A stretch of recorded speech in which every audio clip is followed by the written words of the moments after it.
that we don't see blue and we don't see red, all we see is a sea of green. And that's something that we got to remember. Cannabis issue is our issue. Do not let it divide us. To talk more about this, if I may take a moment to introduce one of the smartest women I know, Ms. Karen O'Keefe. Come on up.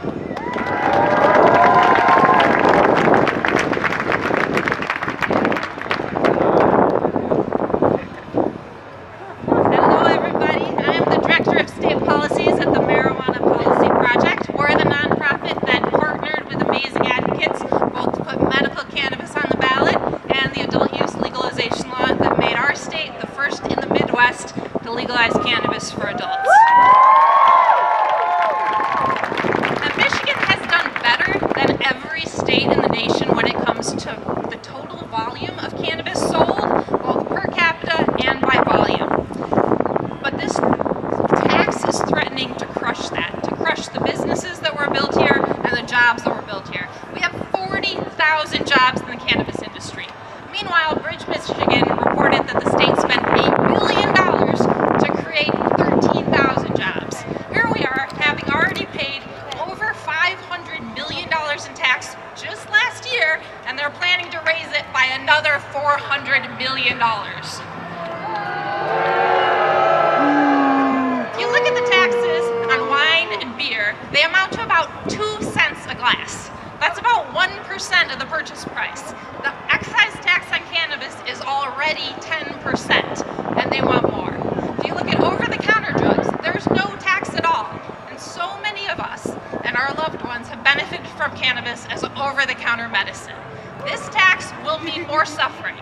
My husband and many other people are already rationing cannabis, even though it's the cheapest in the nation, because it's a lot of money to take as much as it needs. This will mean less medicine, less relief, more suffering, and fewer jobs.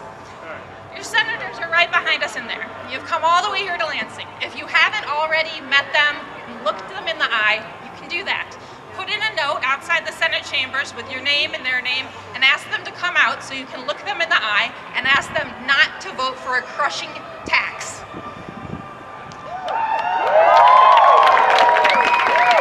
Thank you all. Your signs are amazing. Your voices in the rotunda are amazing. They're hearing you. Keep making noise.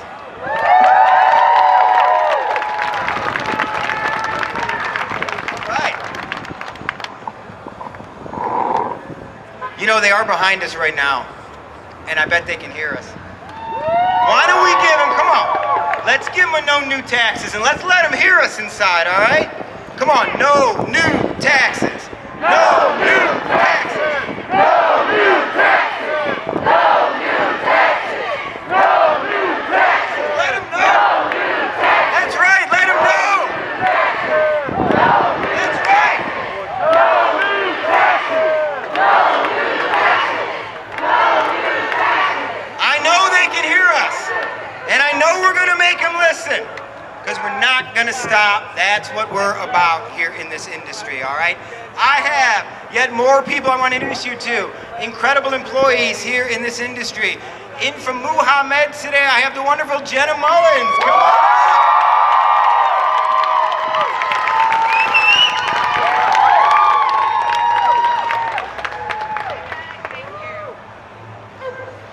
All right, everyone, I'm going to go ahead and let you know that I am no Mike DeLaura, so don't expect much from me. I am going to be reading my speech because I am very emotional when it comes to this. I have a very close relationship with a lot of the employees, so just bear with me. All right. So Michigan made a promise when it legalized cannabis. The people voted for a fair, regulated industry. They voted for stability, legitimacy, and for opportunity. Thousands of people across the state trusted that promise.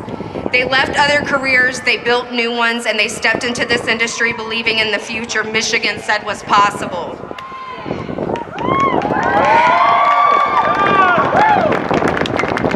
And what has that promise brought? Nearly 47,000 jobs created in Michigan, over $3.2 billion in sales last year alone, over $330 million in tax revenue returned to Michigan communities, real results, real security for families, and real growth for our state. But today with HB 4951, that promise is at risk. A 24% wholesale tax increase will not be absorbed by the businesses. It cannot be. The margins are not there. If this passes, businesses will close, and when businesses close, it is not executives who suffer first, it is the workers.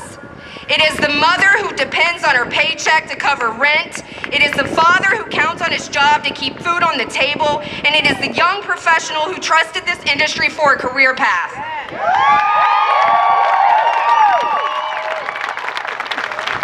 It is the people who show up every single day, put on the uniforms, and do the work. These are the people that are most affected by your vote. These are the people that are too often overlooked and when decisions like this are made. And I want to be very clear. This is not said to scare our employees. This is not said to scare anyone in the industry. I know people are seeing posts about freezes and inevitable layoffs, but those are not guarantees. This is about making sure that our voices are heard now so those conversations never have to be on the table. My goal is to protect all the workers from ever having to face those realities. If HB 4951 passes, Michigan won't gain revenue, it will lose it.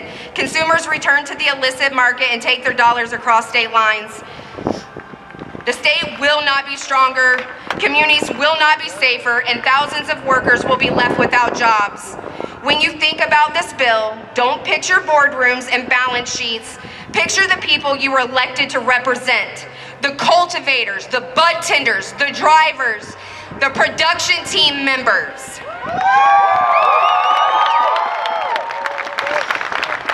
Picture the neighbors in your districts whose livelihoods depend on these jobs.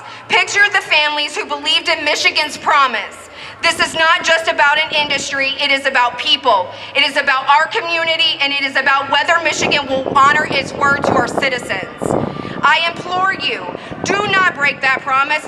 Do not devastate thousands of families. Do not vote to erase the opportunities that this state created and promised.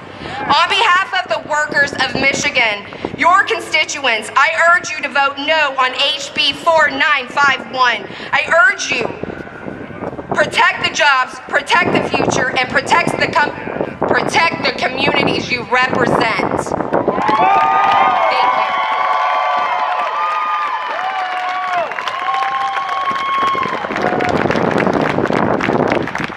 What an outstanding job and really wise words there as we move forward.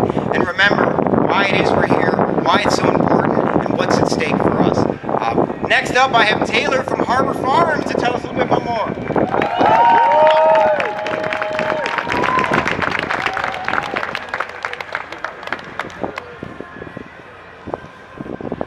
Well, good afternoon, everybody. How are we doing out there? It's so good to see all these beautiful faces who have built the industry that we all love. I'd like to say how proud I am for all of us coming together and speaking as one. It's truly amazing to be a part of this with all of you. And to our senators who face a test of loyalty to their constituency today. My name is Taylor Hottenstein. I'm the sales director for Harbor Farms, a Michigan cultivation, processor, and brand behind 2 retails. We started this back in 2019, and in just 5 years or so, we've built a business that employs more than 70 hard-working people. Yes.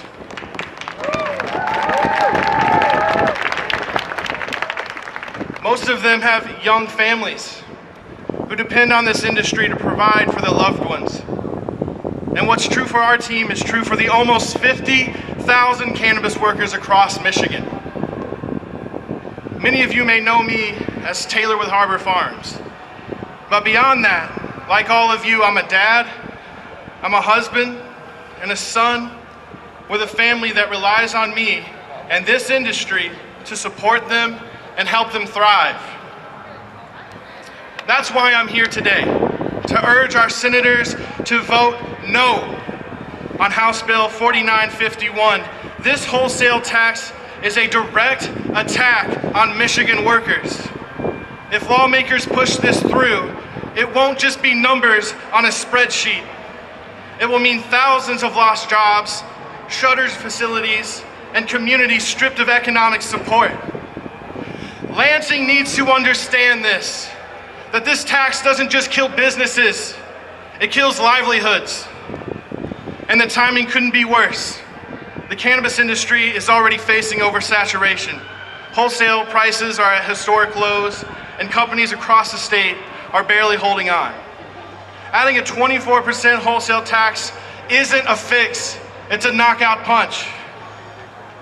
There's also the bigger picture. Michigan has built one of the most successful regulated cannabis markets in the country. And that's all of us, that's all of you. Customers from neighboring states, they come here because of our quality, because of our competitive pricing. But if this tax passes, Michigan will lose both jobs and tax revenue in the long term.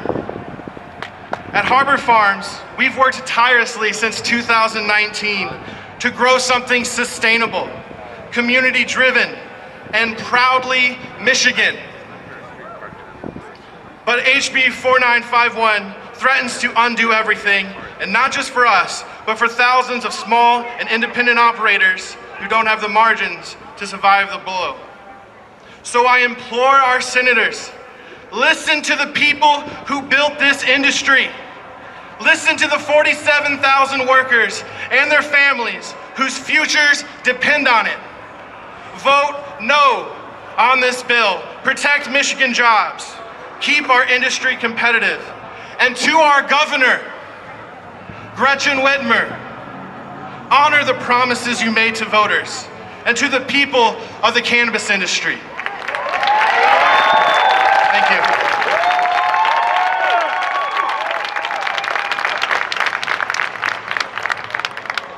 I love it. That's a fiery one. I think you have a future in politics, young man. There's no question about that. We have so many more voices coming up. We've got more allies that are going to be coming out of the Capitol that want to speak about what's next from their perspective. But while we wait for them, we have more and more voices representing our industry. Now from True North, let's bring up Johnny. I think I got the drop on him a little bit. I think I was expecting it.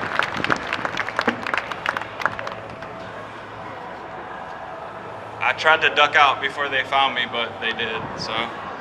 I'm Johnny, I'm from True North. We all know why we're here. Yeah, a couple more woos, appreciate it.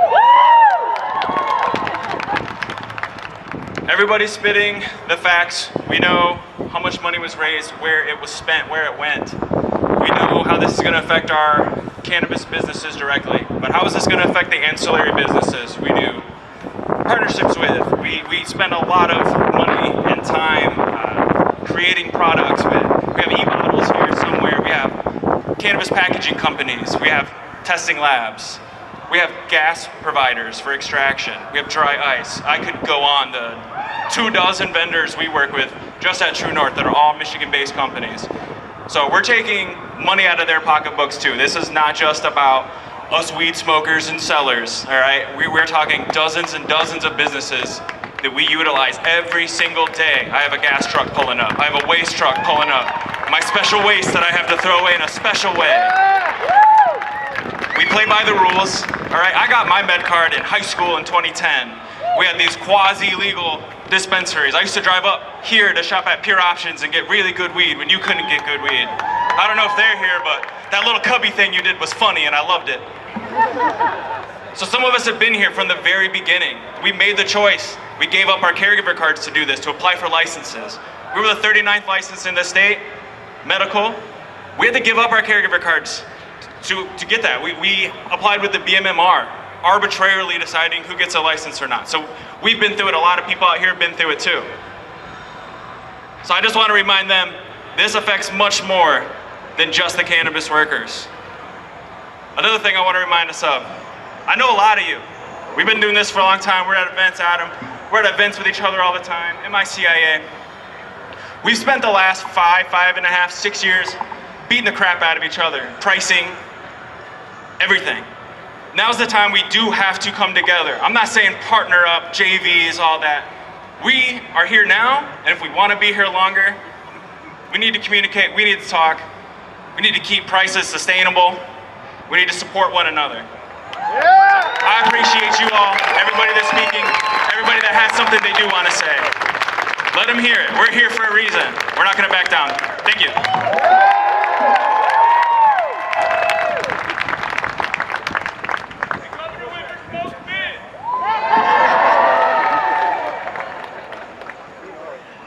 I think Governor Whitmer smokes black market, if you ask me. I wanted to let you know that, this is not a closed universe up here. We're inviting all of you to come on up and say a few words. If this tax impacts you, if you've got a message that you want to deliver to us and the men and women sitting behind us voting on our future, come on up here to my right and get in line, and you can come up here and say a few words as well, all right? Because this is about coming together. This is about unification, and it is about treating each other a little bit better and remembering that we're all in this together for days like today. And we are certainly blessed with a beautiful one, aren't we? So with that said, I've got more and more great people to introduce, more employees, more people trying to fight for their jobs here in the cannabis industry. Next again from Muha Meds, Barry.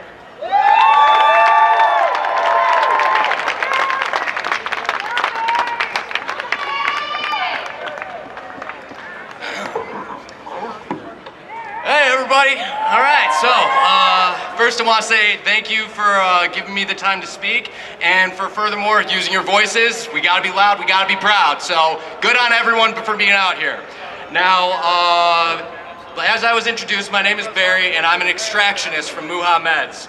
I worked hard 5 days a week, rolling medicine, emphasis on medicine, until I attained that position. Medicine that, unlike the entire rest of the medical system, is actually affordable currently. They're trying to take that away from us. I think we should say no, don't you?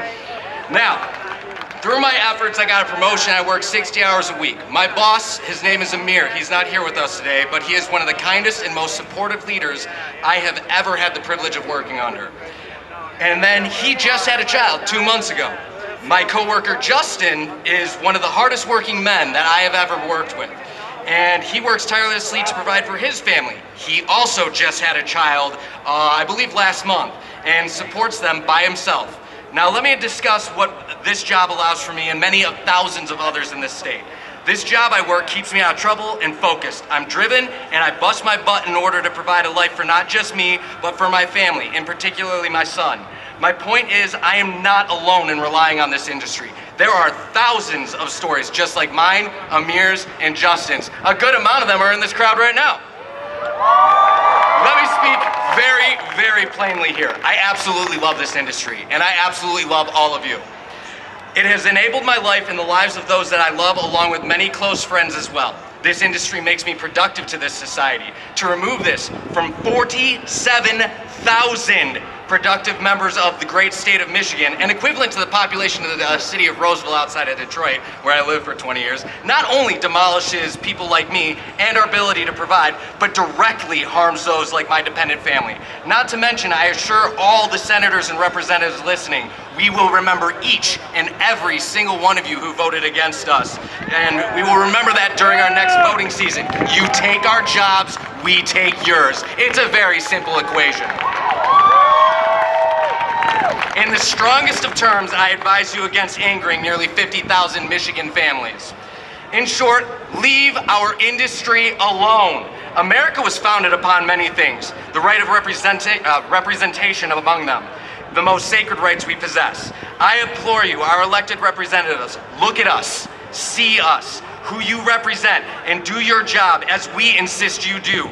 You represent us, not the other way around.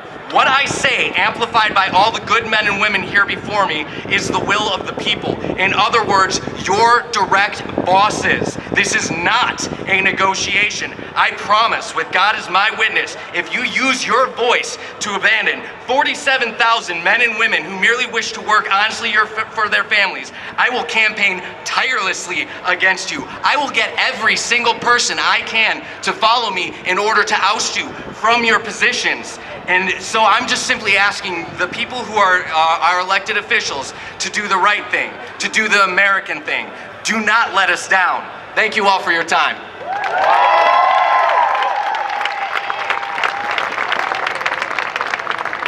All right, fantastic. One moment.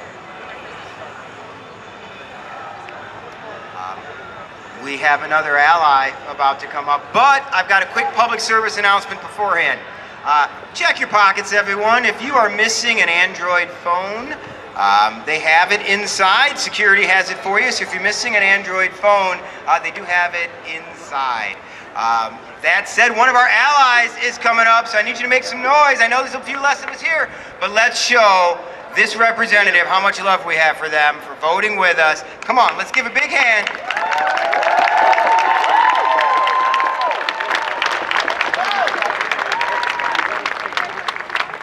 Representative Emily Devendorf, everyone. Thank you. Hello, friends. My name is State Representative Emily Devendorf, and I represent Lansing. You are standing in my district, so welcome to the Capitol today. I also proudly voted no on the tax to increase cannabis tax passed through the House last week. I want to note that I voted no with both Democrats and Republicans who know we can do better. And make no mistake, I did not vote no because I want to see a government shutdown. The state of Michigan is the #1 employer in my district. My community in particular will experience the harm profoundly if we cannot pass a budget. But I wouldn't sacrifice my community's basic needs for anything. And in this case, we don't have to risk a shutdown to ensure that the industry left responsible for the generation of revenue isn't made more vulnerable to collapse. We can balance this budget and ensure our essential programs and the employees who run them can have our financial support. But this is not the way. At minimum, it is unwise and irresponsible to rely on one industry to address budget shortfalls. The marijuana industry is young and has long needed clearer regulatory standards to establish stability. It is still too fluid for us to rely on the industry for revenue. You all are breaking that ground. You are building a new industry. Responsible budgeting, whether for our households, your households, or for our state, depends on revenue sources that are guaranteed at predictable levels for the long term.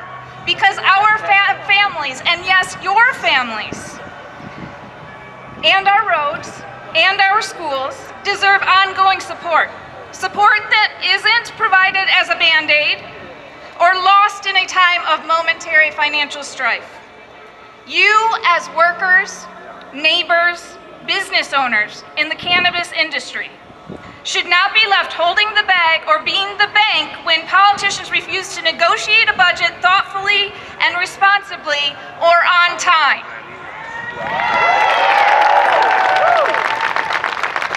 A tax should not be applied to make an industry a scapegoat for the holes left by immoral cuts to essential services and infrastructure. Perhaps we have forgotten that the cannabis industry exists because its legality and presence in Michigan was demanded by the people. Scapegoating will not work. Relying on stigma will not work. The people of Michigan support this industry, and the state of Michigan is dependent on the 47,000 jobs cannabis provides in this state. Your ability to provide for your families is worth fighting for.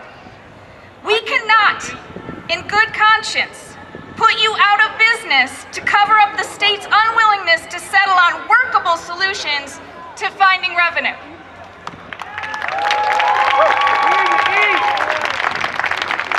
That doesn't just hurt the industry.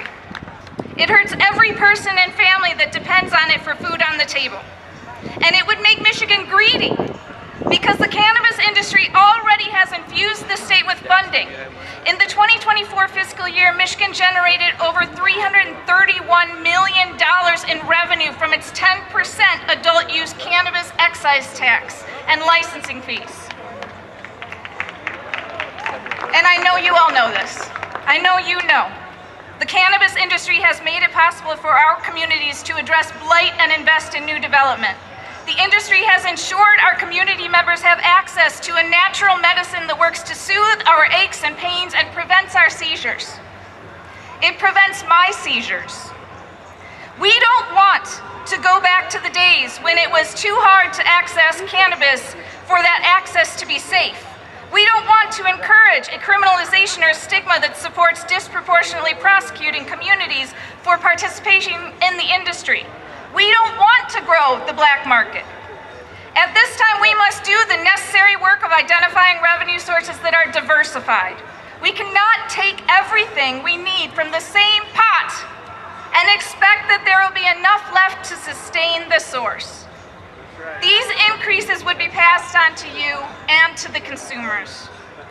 It would put our neighbors out of work and would dry up cannabis as a revenue source, making the funding of our state over time impossible.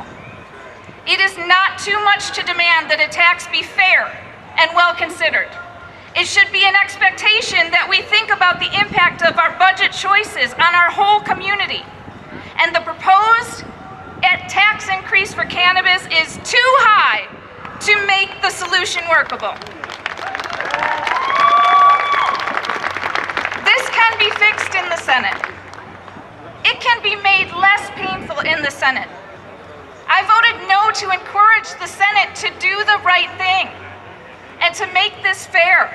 Revisiting this bill helps everyone by ensuring our community can still access this product, our small businesses in the industry can survive, and our most basic needs can be met for our most vulnerable neighbors.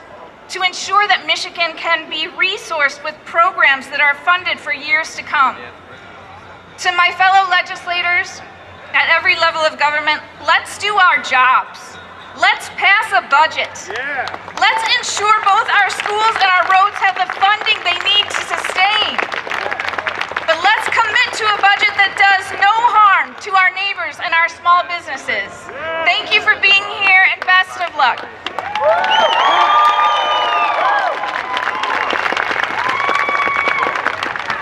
Come on, we can do better than that for one of our allies inside. Come on now, Representative Stevens, that's right. We're in luck. We have more allies. Come on up to talk about what's going on in this process and how they have helped and how you can continue to fight. Put your hands together, Representative Andrews. Come on up.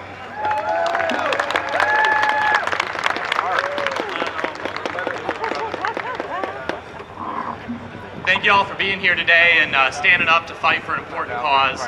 I'm Joey Andrews. I represent the 38th House District. It's the southwest coastline, Saugatuck to New Buffalo. I know we have some New Buffalo folks here today, so yeah. Well, this is a big industry in my district. You know, dispensaries and grows between Saugatuck, Benton Harbor, and New Buffalo. Employs a lot of people. And a huge benefit to our schools and our local communities. And as anybody who lives in a border community knows, the traffic we get from our neighbors in Indiana and even Illinois in my area is a huge driver of our local businesses and our cannabis industry locally. And when I voted no on this last Thursday, this 24% tax on the cannabis industry, it was because what I was looking at was an existential threat to this industry in my district that is such a huge employer and such an active part of our communities. I think there's a way we can do this right. I've spent months working with the cannabis industry and the association to stabilize the industry, work on legislation that can help make this a sustainable, long-term, and profitable industry in the state of Michigan. And as we look forward to hopeful federal decriminalization and legalization, I believe Michigan can lead the nation as one of the top states that produces and exports cannabis across the country. But we can't do that if we don't have an industry.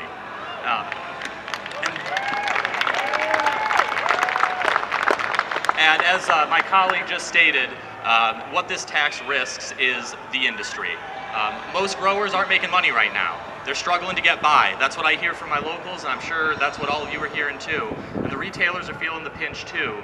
All this does is squeeze harder, increase the pressure that's already there, and it's going to cost jobs.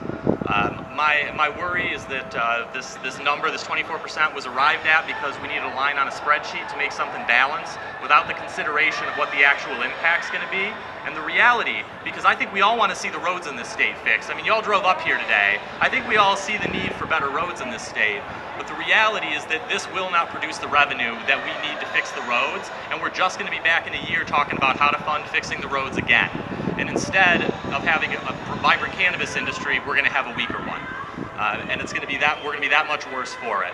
So my hope in all this, with you guys being here today, putting a little bit of pressure down, letting everybody know the real human impacts of this, what's going to happen to you, your jobs, your families, your communities, will help us move this conversation forward and come up with a deal that really makes this work, that keeps the industry alive, keeps the industry vibrant, helps us fund roads in part, but not in total. Lots of other industries use these roads and need to pay their fair share, and they're not currently.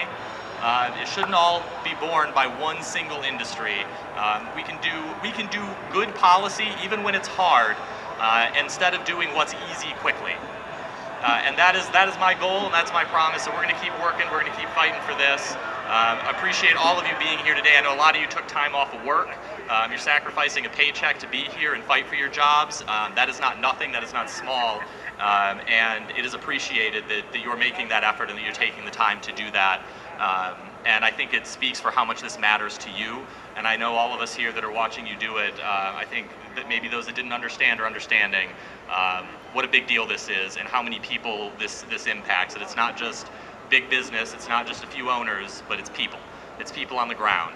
So keep fighting. We're going to keep fighting. Representative Devendorf and I and the other 22 of us, 21 of us that voted no on this in the House, we're going to keep working on a deal.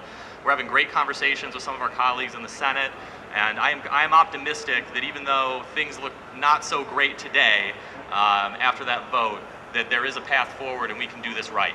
So thank you all. Keep fighting, and proud to fight alongside you.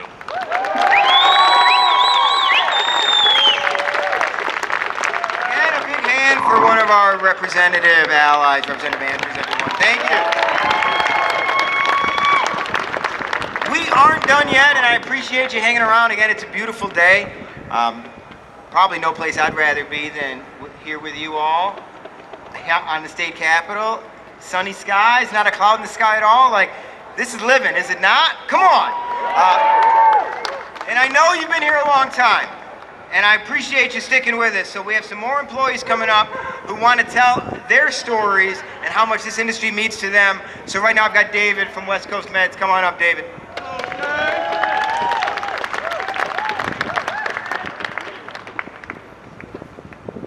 right, welcome everyone. So we're a minority-owned business in Detroit.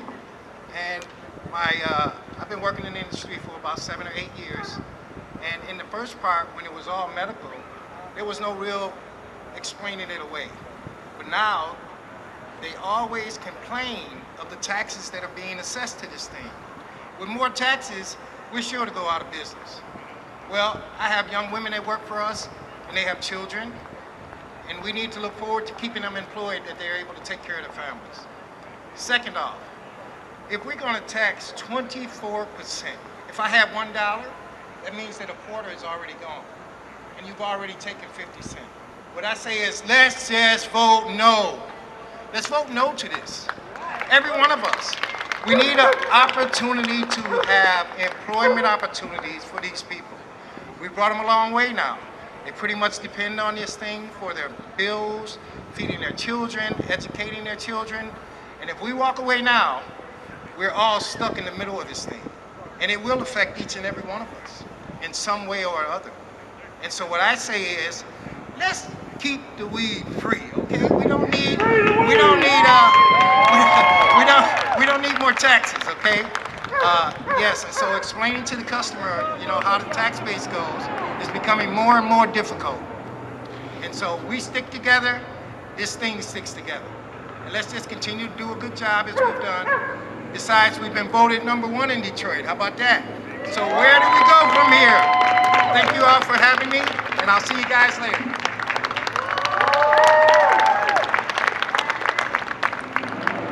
All right, so many voices, and everybody has their own unique story. And why this industry means so much to them and why this is so important to them. More voices coming up next from Higher Prophecy. Let me introduce Sahir.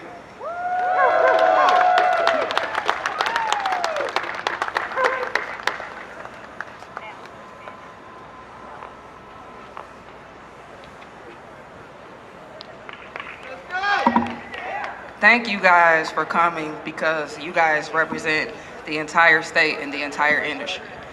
We're fighting a fight that is beyond ourselves, beyond our individual needs. It's a collective effort.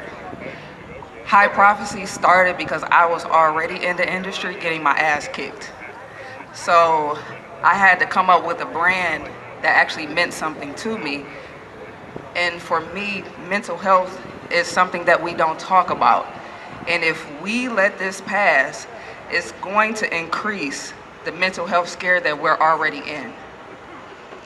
Beyond people not being able to feed their families, that trickles down into depression, their mental health, being able to get out of bed, being able to pay their investors, pay their bills, or pay anybody that they made promises to pay.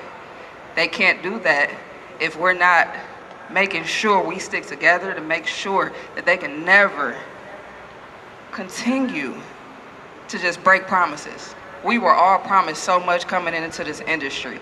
And a lot of reason why I do the work that I do is because we're not giving enough acknowledgement to the mental health and the mental health scares that we're constantly having by people affected by jobs and the broken promises by a big industry like this. So that's all I have to say. I know everybody came up here and said a lot of great things, but make sure you're taking care of yourself. Make sure you're checking in with your mental health. And thank you for everybody who showed up to show up on the behalf of the whole entire state today here in Lansing. Thank you.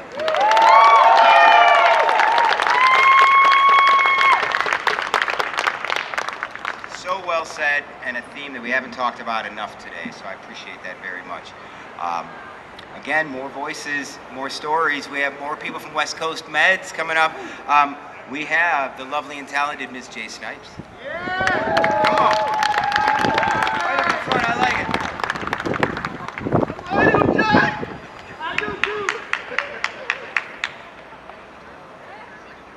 Good afternoon, everyone.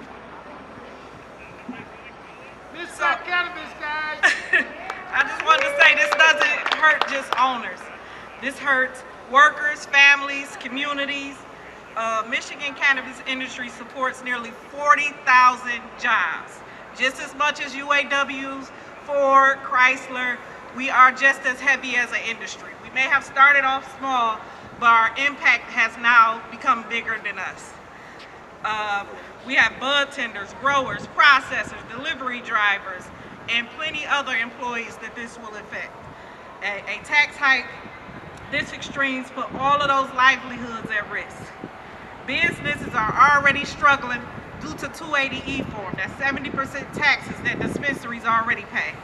So being taxed more would definitely hurt this community and the structure of it, as well as our local communities that we give back to. Adding another 20% and many shops will close. Consumers will feel it, paying much higher prices at the counter and being pushed back to the black market. We started this industry and getting it legalized to eliminate the black market. However, higher end taxes will just reverse all of the work we've done and send all of our consumers back to the black market. That defeats the purpose of the legalization, which was created so we can have safe access to marijuana. We need to build opportunity and strength within our communities. Other states like California also tried overtaxing cannabis and it backfired. So they had to roll back their taxes back to 15% just recently. Michigan should not make the same mistake. We should lead by their example and follow what they've been doing and keep the taxes right where they're at. So today we stand together with one clear message, and that's to vote no. Vote no on the 24% tax increase.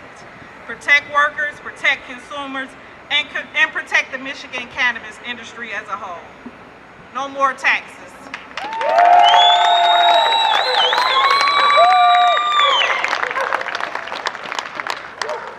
All right. So we are continuing to move forward. Again, more voices. And again, I encourage all of you to come on up. This is Democracy at Work. We do want to hear from you. I'm certain that most of you are tired of listening just to me so far, right? So nonetheless, we do have an amazing speaker coming up next, someone who I've had the pleasure of listening to at a number of MICIA events.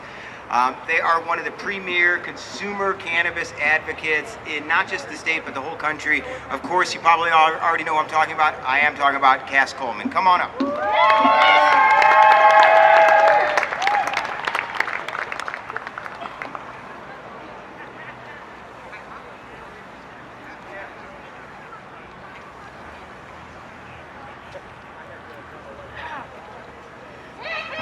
Whoa, okay. So my wife made this sign for me because she wants to make sure we get to save our jobs. And I usually get to talk about her a little bit, but I want to talk about everybody else today.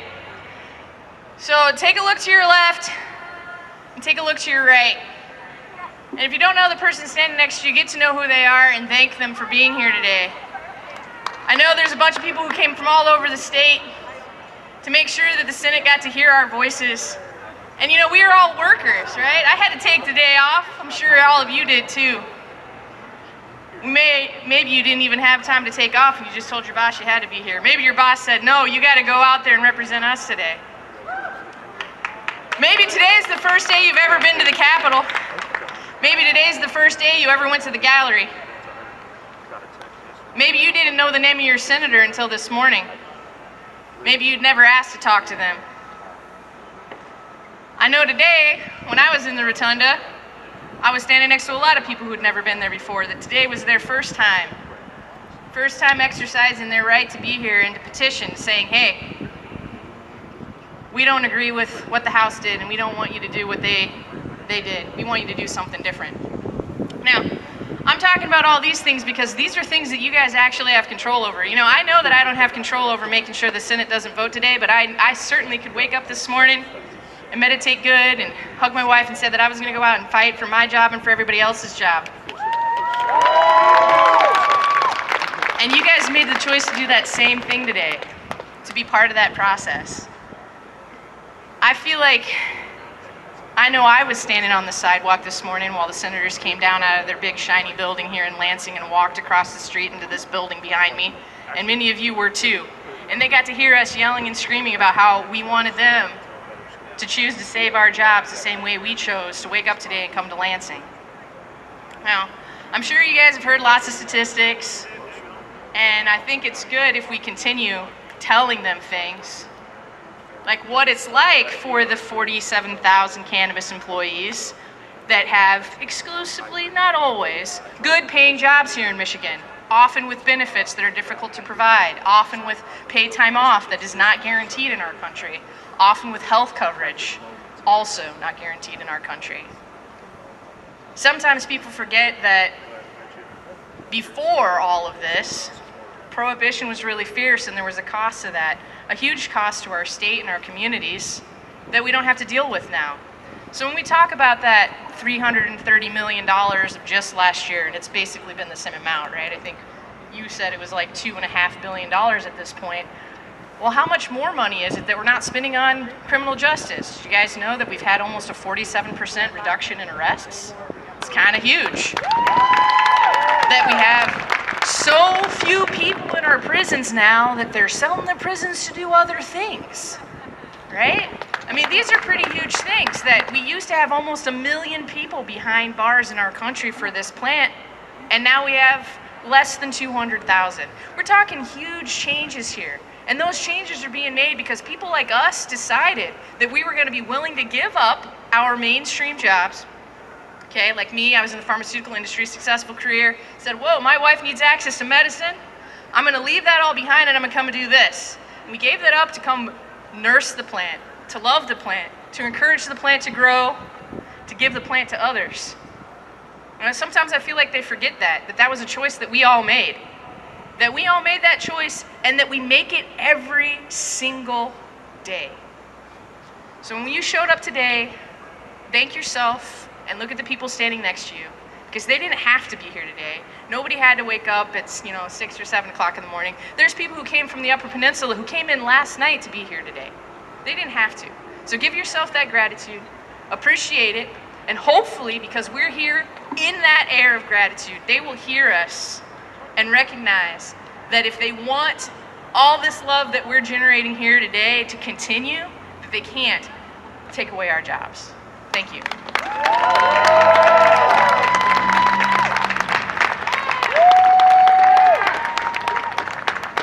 All right.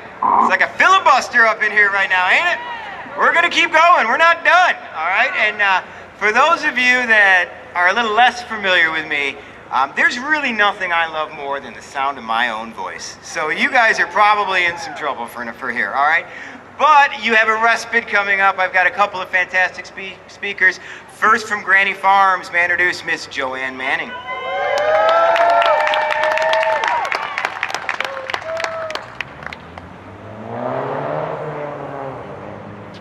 All right, first and foremost, we must vote no to HB 4951. I'm Joanne Manning, and I am a full-time worker at Granny Farm. Not only am I a full-time worker at Granny Farm, I am one of the owners of Granny Farm. With all of the struggles we've gone through since we've been open, we overcame break-ins, several break-ins. We've been broken into several times. We still survived that. We've been faced with these low prices that are almost knocking us out of business. However, we survived that and we overcame that. This tax bill that they're trying to enforce on us, not only is it going to hurt me as an employee, it's going to put us out of business. That tax, if it passes, it will put us out of business. We're a very small mom and pop organization. We took everything we had to start this business. Our retirement funds, our resources from everywhere else, we poured into this business. So if this tax passes, we will be out of business. And I'm going to tell you guys, you're going to be looking at one of those black market vendors because we're going to be forced to go to the black market because we have nothing else. So again, I say, let's vote no to HB 4951. Thank you, guys.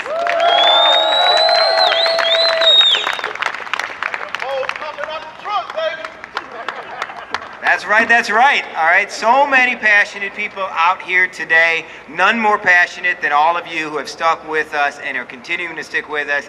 They're not done talking, they're not done voting, so we're not done talking, and we're not done trying to convince them to vote the right way, all right?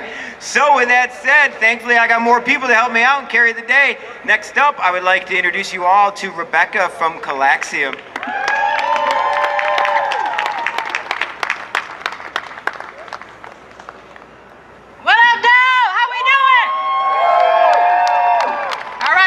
For those who do not know Calexium is one of the only black-owned cultivators in the state of Michigan. Shout out. I would like to remind everybody out here that this industry was built on the backs of black Americans.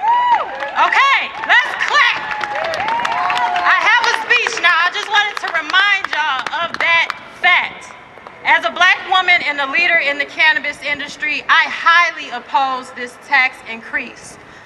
A lot of people, especially in this building, think that cannabis operators are balling out of control, but I'm here to tell you that we are not balling out of control. In fact, we operate on thin margins, and adding this tax would destroy small businesses, medium businesses, women-owned businesses, white-owned businesses, men, all the businesses. It would destroy us all.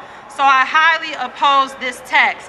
And lastly, I just want to remind you guys that cannabis, number one, is a medicine. And thousands of people rely on cannabis as a medicine, and making it more expensive would just cause more patients to go to a black market and consume unsafe, untested cannabis products. Thank you guys for being here and talking to your senators and talking to your representatives, and let's keep going. Let's go!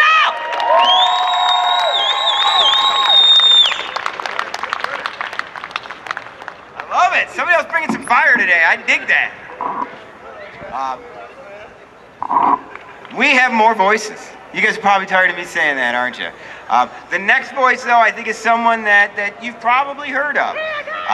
Our next speaker has an incredible LinkedIn following and has always got something wise to say. Whenever I run into her at events, both in Michigan and across the country, she is never short on a little kernel of wisdom. So with that said, may I introduce to you Ms. Jamie Cooper.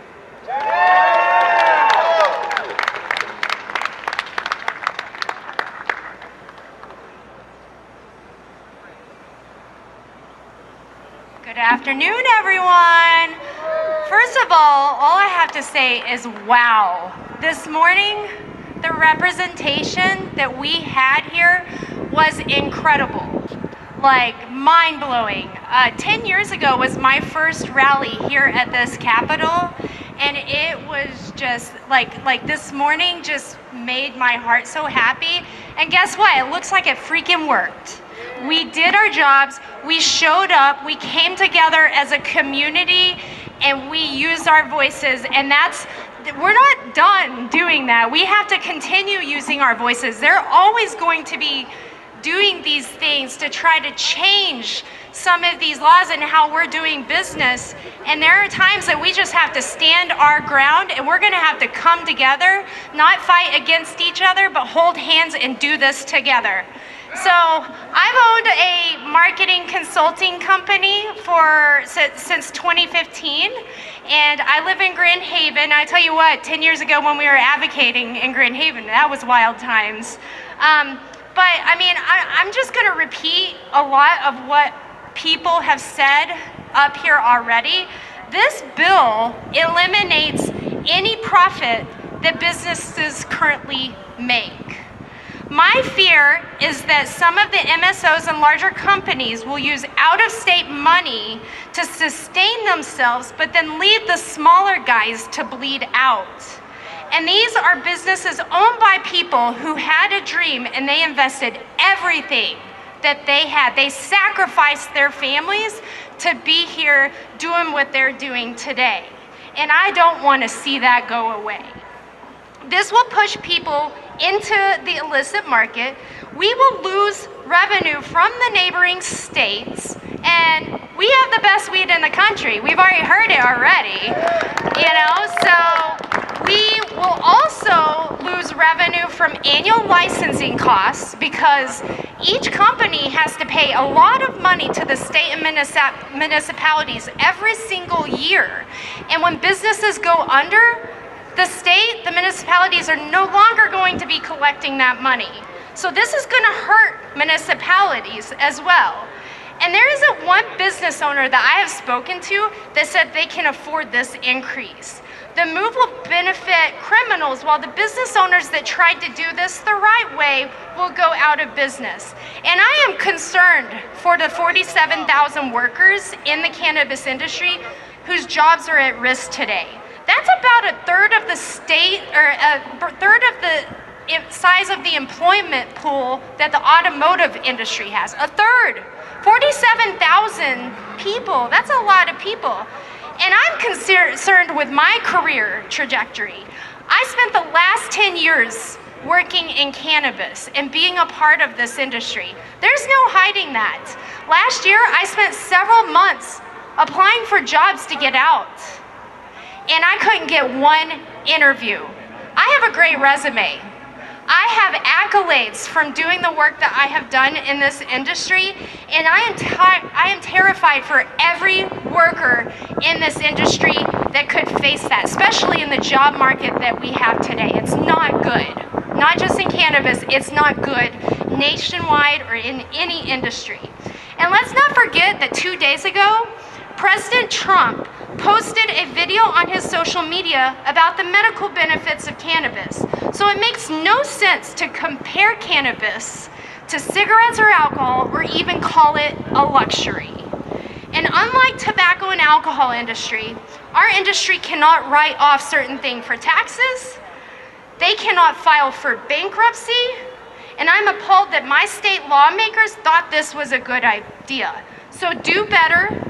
be better, and I encourage everyone here to continue reaching out to your lawmakers because this battle's not over, and ask them to vote no on House Bill 4951. Thank you.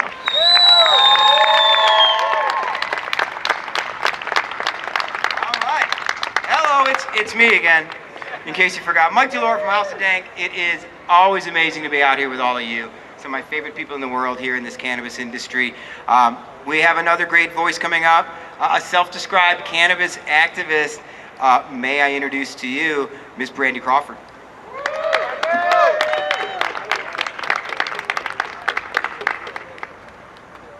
How y'all doing out here? I am an activist for cannabis, but I'm also an activist against racism. LGBTQ rights, I'm all for that. And I'm against polluters. I come from an environmental justice community in Kalamazoo, Michigan. I just moved here to Lansing. I voted and worked the election in 2008 to let my friends know how important it was to vote for medical marijuana. I have PTSD, I have fibromyalgia, and boys, this cement hurt me today. I'm a disabled veteran. My son has PTSD and has a medical marijuana card, and he goes to Michigan State University, and I don't think that he would be doing so well without the marijuana. I don't work at the marijuana dispensaries around here, but I'm one of your best customers, I promise you that. And I just want to say that I think that this bill, not only is it going to hurt all of us medical patients, but it's going to hurt our economy. I don't know if anybody's been paying attention to the statistics in our economy, but Michigan is 21% unemployment rate right now. If these dispensaries have to shut down and jobs are lost, we will be have one of the highest unemployment rates in the country. We already have one of them already, but we probably will be the highest unemployment rate in the United States. And I have been a big voice against giving billion-dollar corporate tax breaks. And I feel that if we stop giving these billion-dollar corporations who have plenty of money and are part of the 1%, we can use all that money to fund roads, to help schools, to help environmental justice communities, to lower taxes at the marijuana dispensaries. But we cannot take these taxes and we cannot vote for these taxes, you guys. We cannot vote for these taxes. This is going to destroy people, not just our economy, not just the dispensaries, the owners, the employees, but it's going to destroy the health of everyone that depends on medical marijuana or recreational marijuana for their health. And there's a ton of people that cannot afford marijuana as it is. And I want to touch on one more thing. I've lost a couple of friends from fentanyl overdoses that was put in marijuana. And that is the thing that's going to happen even more if this black market has to take over because we're losing jobs in the marijuana industry. They are putting fentanyl in the marijuana in Dowagiac and Kalamazoo and other places to make it more addictive, and people are dying instantly. We do not need the black market back here. We need these medical marijuana dispensaries to stay, and honestly, we need to lower the taxes if you have to ask me. We shouldn't even be paying as high as we are. Like, my God. And we need more discounts too. We got the disabled veteran discount. We got the military discount. I love that you guys give these discounts. I love that the dispensaries give these discounts. But they're not going to be able to give us these discounts if this goes up. They're not going to be able to give military discounts or these medical marijuana cards. I mean, we just need these senators. We need the senators to vote no. We need you to vote no on this tax because you will be destroying Michiganders' lives. You will be destroying the health of Michiganders. We have these beautiful churches around here. But does anybody realize that God put the seed for marijuana here for us? Any of these seeds that are brought here for us to eat or to use was from God. So we need, even if you're not a person that prays, pray. I know you senators probably pray. You senators probably will have someone in your family that will need marijuana and not want to use opiates. Because a lot of opiates, my ex-husband had a work accident and got hooked on Vicodins and Oxycontin. We were part of the opioid epidemic. We were married for 13 years, and the reason why we had to get divorced is because he became so addicted to the opioids and stopped using marijuana because he would rather have the opiates. He was a medical marijuana user before he had this accident. He had this accident. 1,000 pounds of metal dropped on him while he was building a road. And now the opioids has destroyed his mind. He's no longer a good father like he used to be. And he wasn't someone I could stay married to while he stayed on those. And he's still on those to this day, and that was in 2008.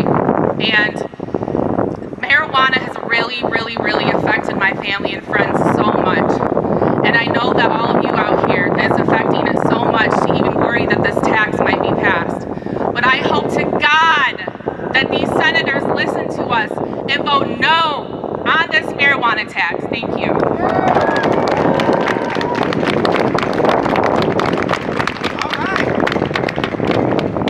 All right, so I've been standing up here for a little while, so if any of you have a cigarette you could smoke for me, I would appreciate that. Go ahead and light up.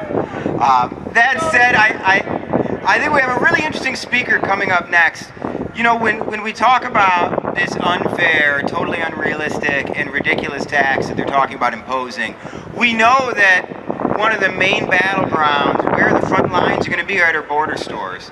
Our next speaker can speak directly to that. You know, we have Corey from Herb, New Buffalo up next. So come on up, tell us what you think.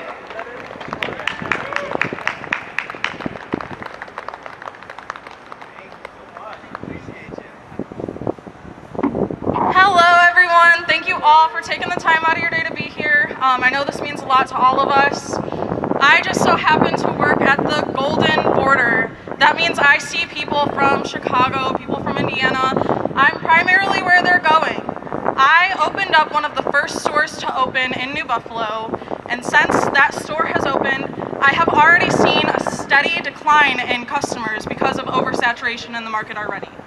If this tax was imposed, we've already seen businesses close down. We're already watching that happen.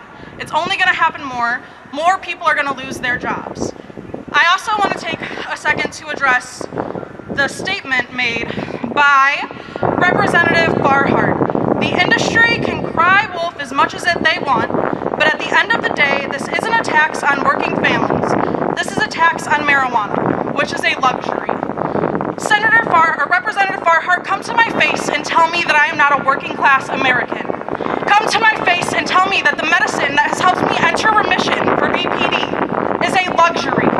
You know, we believe that the cannabis industry can become to Michigan what the automotive industry is, what the mortgage industry is, what Pfizer and the pharmaceutical industry is, what the hospital equipment with Stryker. Why can't cannabis bring that to Michigan? And where is the support from our men and women behind us who are voting? Where is the support to make cannabis in Michigan one of its premier industries for exportation, not just across the Midwest, not just across America, but eventually across the world? That is what we're here. That's what we've been talking about all day long. And someone who shares a lot of these same thoughts, I know that you've seen her probably on her podcast or at any number of different cannabis events across the state. Let me introduce you, of course, to Ms. Summer Sky.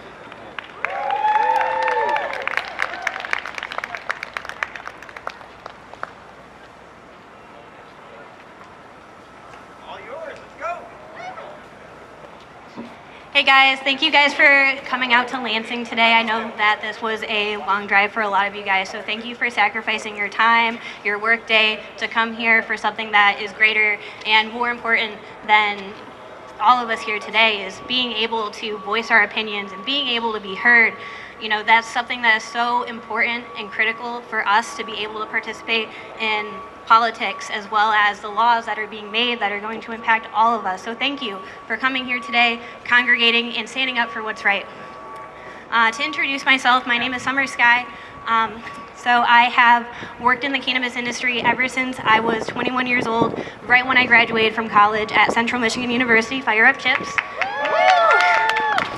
And so I decided at the age of 19 to go into the cannabis industry out of passion for the medical community, as well as the various different patients all over the state that have dealing with various different illnesses and diseases that are able to be treated by cannabis in a much more safe and effective way. And so for me, that's something that's always really tugged at my heartstrings, especially having specific family members that suffered with different illnesses. It was very hard for me to be able to cope with that. And so being able to hear stories of cannabis, being able to turn people's lives around, it's astronomically important. And so for that, dedicating my entire career to being able to advocate for the cannabis plant and being able to provide education to people on how to use certain products, about the plant science, all of that is so important, because then we're able to better understand outside of the stigma of how this plant is genuinely life-changing. And so if House Bill 4951 passes, myself and thousands of others are at risk of being furloughed. And so with that, I truly can't imagine working in any other industry. And so this is something that deeply concerns me and everyone else that works in the cannabis industry. I have seen has also voiced their fears and concerns about this. And so I would like to remind everyone what Michiganders voted for in 2018. In fall of 2018, that was the very first election that I was old enough to be able to vote for. And so I voted for Prop 1, the Michigan Marijuana Regulation Taxation Act. And so this launched the formal recreational market in Michigan, which has grown into the second largest market behind California. Arguably, the Michigan market is better, but that's bias.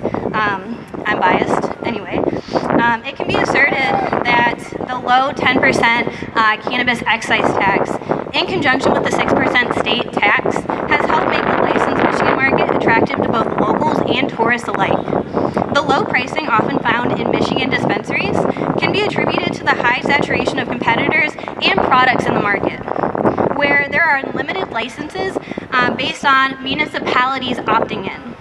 Despite Illinois having 25% more residents, the state's cannabis industry in Illinois having strict license caps and higher taxes has resulted in a less competitive market with much higher prices than Michigan. That's why so many people from Illinois are going to places like New Buffalo to purchase products from Michigan.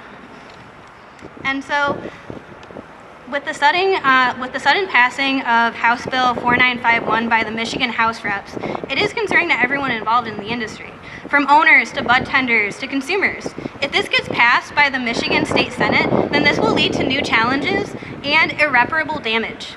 Adding a 24% wholesale tax will likely lead to the increased product costs for consumers, businesses of all sizes closing, and mass job losses. Due to the low prices that consumers are accustomed to, businesses are often operating at razor-thin margins, especially given how much more expensive it is to operate in cannabis than any other industry in the United States. Michigan's market is primarily dominated by a demand for inexpensive and cheap products. While there is a market for top-shelf products, consumers predominantly seek the best bang for their buck to stretch their dollar.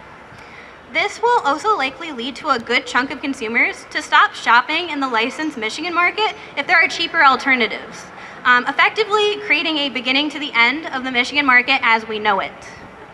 In my opinion, I believe that the $420 million estimate that Michigan lawmakers made is not an accurate nor realistic assessment of what House Bill 4951 would generate tax-wise. If more people stopped going to dispensaries because they had to raise their prices to pay for this wholesale tax, it would generate far less tax revenue overall. And so House Bill 4951 passing in the Michigan State Senate will likely lead to litigation from all angles of the industry, particularly from business owners that invested in the recreational market based on the framework in that 2018 Proposal 1 passed by Michigan voters. Some of the most notable concerns that I have heard from various different industry leaders over the past week include mass job loss, thousands of people are at risk, businesses going under, especially small businesses and mom and pops, lost revenue due to decreased spending by tourists, product inaccessibility from both retailers and producers closing their doors, difficulty to remain profitable, misappropriation of funds, both cannabis excise tax and road funding, taxing cannabis at 850% higher than alcohol if this bill passes, as well as the largest single tax increase proposed by the state of Michigan. And so I urge all of the senators in the Capitol building today to just vote no on House Bill 4951.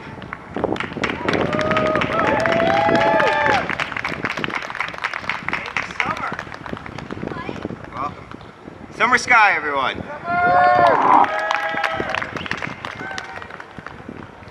Well, now y'all are just stuck with me. And I don't know if that's good or bad for the rest of you, but again, I want to thank you guys for sticking around. You know, the day may be coming to a close, but the fight is really just beginning, right? And there's nothing better than we have been in cannabis than coming up here and fighting for the people's rights. You know, I mean, it was 20 years ago we were fighting for the right to be caregivers, and 10 years ago we were fighting for the right to have stores, and now we're fighting for the right to stay alive. And this fight is never going to end. So when we look around and we see that, you know, today's crowd has dissipated a little, and that's okay. But the message is clear and it's loud, that we are united, that we are not going anywhere, and that this industry means business. So I want to thank each and every one of you for coming out today. And I'm getting called over. We got one more. We got one more who wants to come on up and tell you a little bit about what's going on with them in this industry. All right. We've got a representative from one of our transport companies. You know, certainly a very necessary node in our supply chain. So please give a warm welcome to Lindsay from Emerald Transport. Hi everybody. I wasn't going to speak. I always say that. I go to these meetings, I say I'm not going to speak, and then I realize, well, now's the time. I'm here today in support of our clients, some of them sitting right up front. My crew is at Granny Farm right now picking up an order for West Coast Meds. So it was important to me to show up here this morning. As a transporter, I had a couple of people say to me, well, how does this really affect you? And what affects you affects me. What affects this industry affects transport.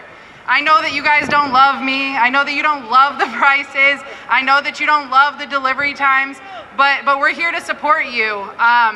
This bill is absolutely outrageous. The fact that these things continue to get pushed through, it's so important. I commend every single one of you who's still here, and you've been here since 9 o'clock this morning. I know it's hard to stand out here in this heat. I know it's hard to show up down here in Lansing, but I will say every 3 months, it might fall on deaf ears, but there is an opportunity to come and make your voices be heard at the CRA public hearings, just like you're making your voices be heard today. There needs to be change. These businesses are small and they are struggling, myself included. My husband and myself and my mom own this business ourselves, and a tax like this just gets passed on to everyone. It trickles down through everyone involved, and nobody can sustain that. We aren't making 24%. We don't have 24% to give you. This $420 million that they think they're going to raise, where is that coming from? Where do you suppose we're hiding our millions? Do you see us driving around in the most expensive cars? Do you see us showing up in designer bags? We are here working Michiganders, trying to make a living. I hope that the senators have heard our voices today. The word that we're hearing from inside is that they're not going to do anything till tonight. If any of you are local, I'd love to get together, have dinner, and come back. Be here when they're voting. Don't let them shut us out. Thank you so much.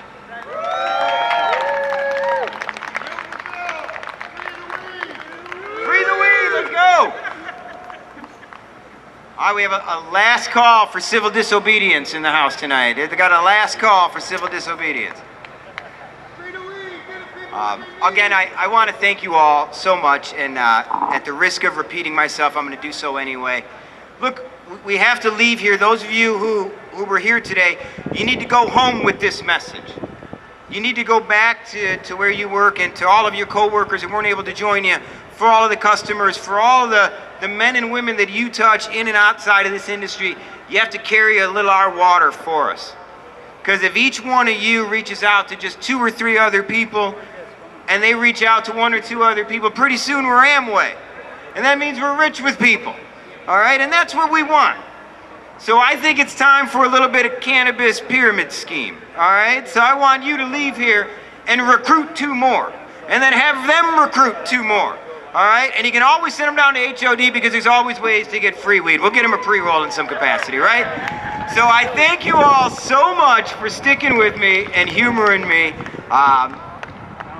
and really being there for the industry. So go home, carry this message, don't stop contacting your senators, and when we call you next time to come on out, come on out. All right, thank you so much, everyone.